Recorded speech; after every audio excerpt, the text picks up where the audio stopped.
What movie is really sad when told from the villain's perspective? Pirates of the Caribbean. Davy Jones. His duty was to take care of the souls lost at sea.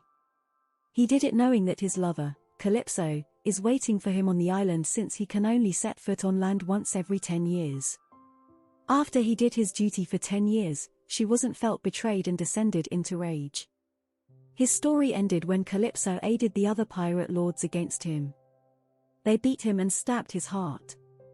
His last word was Calypso, before falling into the depths of the sea. Really sad when you look at it from his perspective.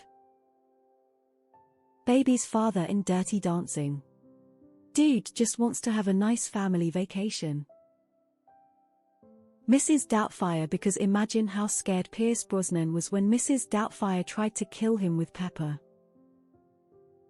If you think about it, most romance movies that center on the main character being in love with a person in a relationship.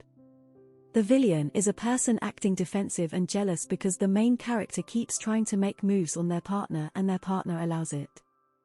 Their partner then emotionally cheats and leaves them for the person they shouldn't be worried about. But that's okay because they're not the MC and they were mean a few times to the MC for being a skeeve. Austin Powers. Dr. Evil's upbringing is tragic. The details of my life are quite inconsequential. My father was a relentlessly self-improving boulangerie owner from Belgium with low-grade narcolepsy and a penchant for buggery. My mother was a 15-year-old French prostitute named Chloe with webbed feet. My father would womanize, he would drink, he would make outrageous claims like he invented the question mark. Sometimes, he would accuse chestnuts of being lazy, the sort of general malaise that only the genius possess and the insane lament. Prince Noirda from Hellboy: The Golden Army. He's the prince of a dying race of Fae, has to see his father lead his kind into darkness and obscurity, and then see humanity tear down everything he loved for their own greed expansion. His speech about how the world will never see the likes of the elemental forest god was heartbreaking. Meet the Robinson Goob, just needed some sleep is all. Man, the Grinch just wanted to hang out with his dog on the mountain, and asked his stupid neighbors to shut up.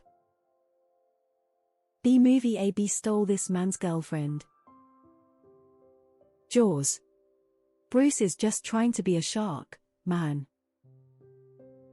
I'm not saying Scar was right for killing his brother and running the Pride Lands into the ground, but they call him Scar because he had a physical deformity. Before he was nicknamed Scar, his parents named him Taka, which means garbage.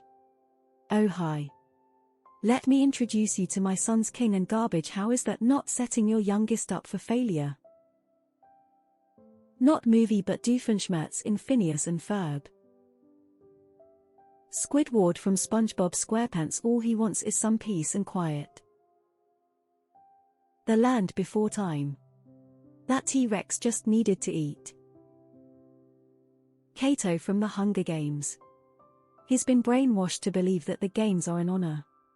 He's trained his whole life, but then he gets into the arena and it's a lot of killing and awfulness. Then he loses, dies a long death, and all his preparation and fanboying isn't worth anything.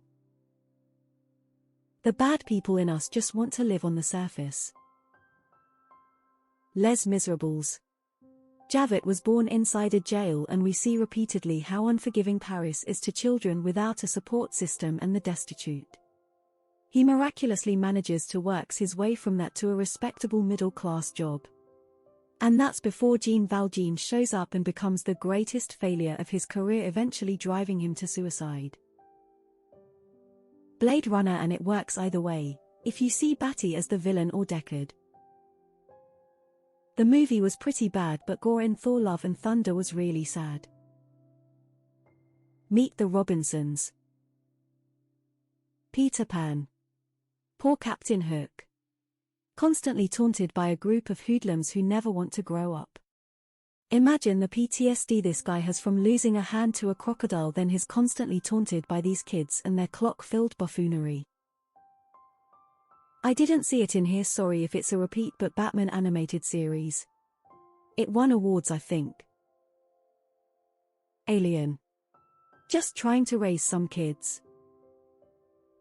The hyenas in The Lion King were banished to an elephant graveyard and were hungry. It's not like the lions weren't killing things to eat themselves, but Mufasa wasn't going to let hyenas get away with that. Of course they're going to follow the guy who promises them food. Their part in Be Prepared is we're going to be able to eat, and then when they do get to leave the graveyard they overdo it because they'd never been allowed to eat anything but elephants who came to die, which probably isn't an everyday occurrence.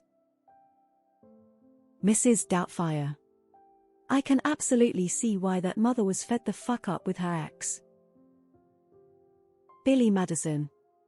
Eric Gordon might have been an asshole, but he devoted years of his life working for Madison Hotels, working his way up to become the boss's right-hand man, only for the boss's idiot son to take over because he managed to get a basic education.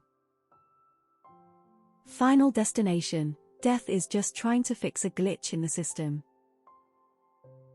Titanic. Imagine you are just chilling in the ocean and a big boat comes and hit you and the boat gets all the attention.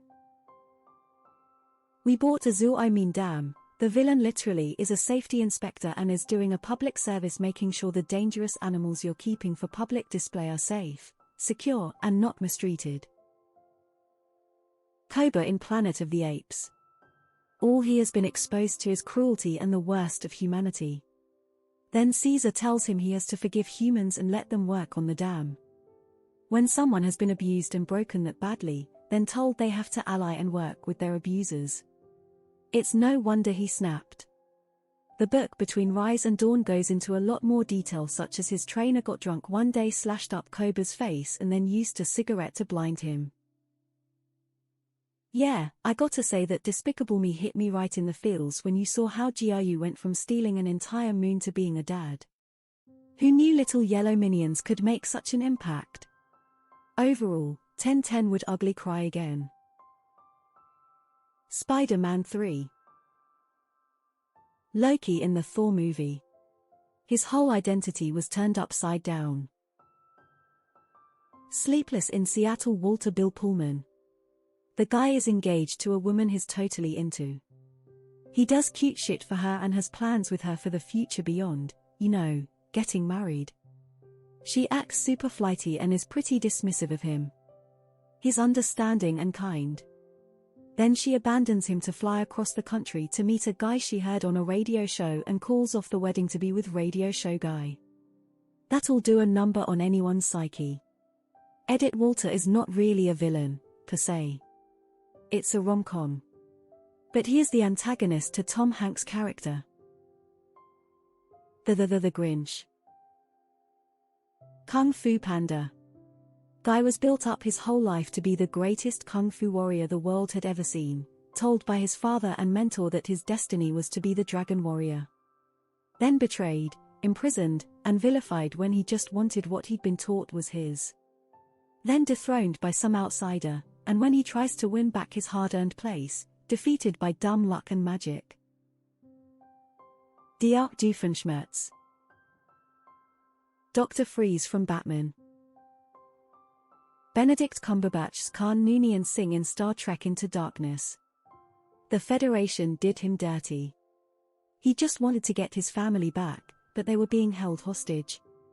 Once he was able to free himself, he struck back at his oppressors and never gave up on trying to save his people from imprisonment. Not quite yet a movie, but the story of Wicked is cool, in a sad way. Big Daddy. The bad guy is the social worker who gets a call from a guy saying he can't take care of a kid and then is ghosted for weeks, months, while trying to place him in a family. I can't imagine wanting to save a kid and getting increasingly worried that this crazy man-child did something to him.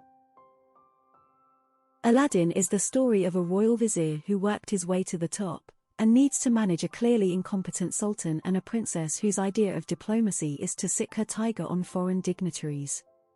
In desperation he turns to magical aid, but the thief he employed to steal the lamp decides to use that magic to seize power for himself, despite also having no idea how to administer a kingdom or conduct diplomacy. This is like watching Maleficent retelling Sleeping Beauty from her perspective. Heartbreaking and thought-provoking.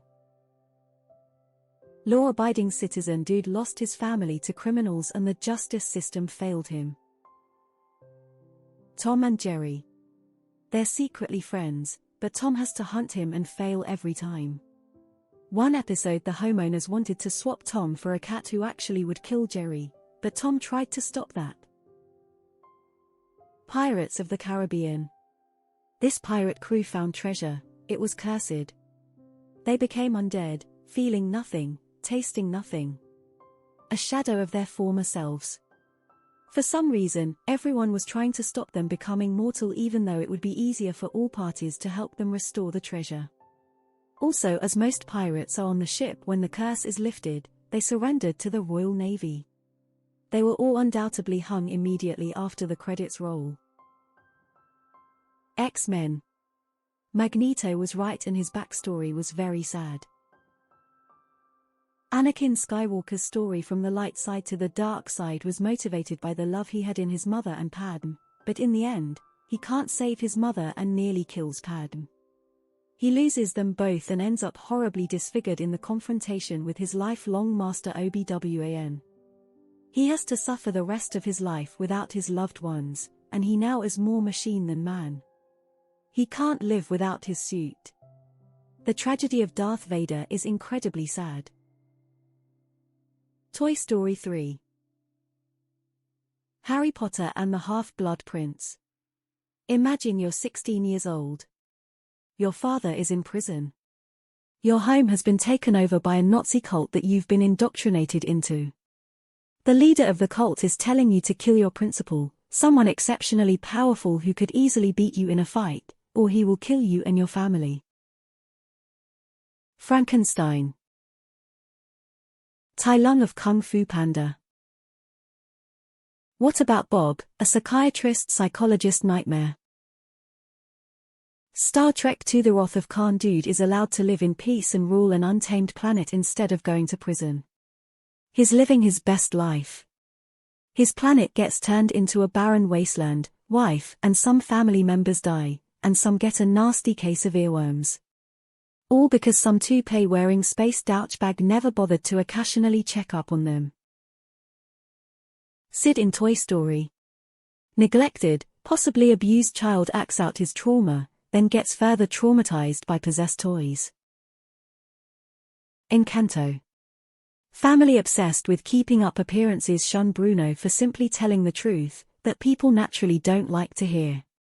Ends up being demonized and alone while the head narc and family lie and blame him for their failings and bad experiences. IDK, maybe Darth Vader from Star Wars? He seemed pretty sad and conflicted with his whole situation. Plus he was just trying to save what he thought was left of his family. Poor guy. I can't believe no one has mentioned the Thing from The Thing. Poor thing crashed on a hostile planet and was just trying to survive. Humans came along and burned him and blew him up. Poor thing. The 98 Godzilla, they killed her babies. Jaws. That wild animal just wanted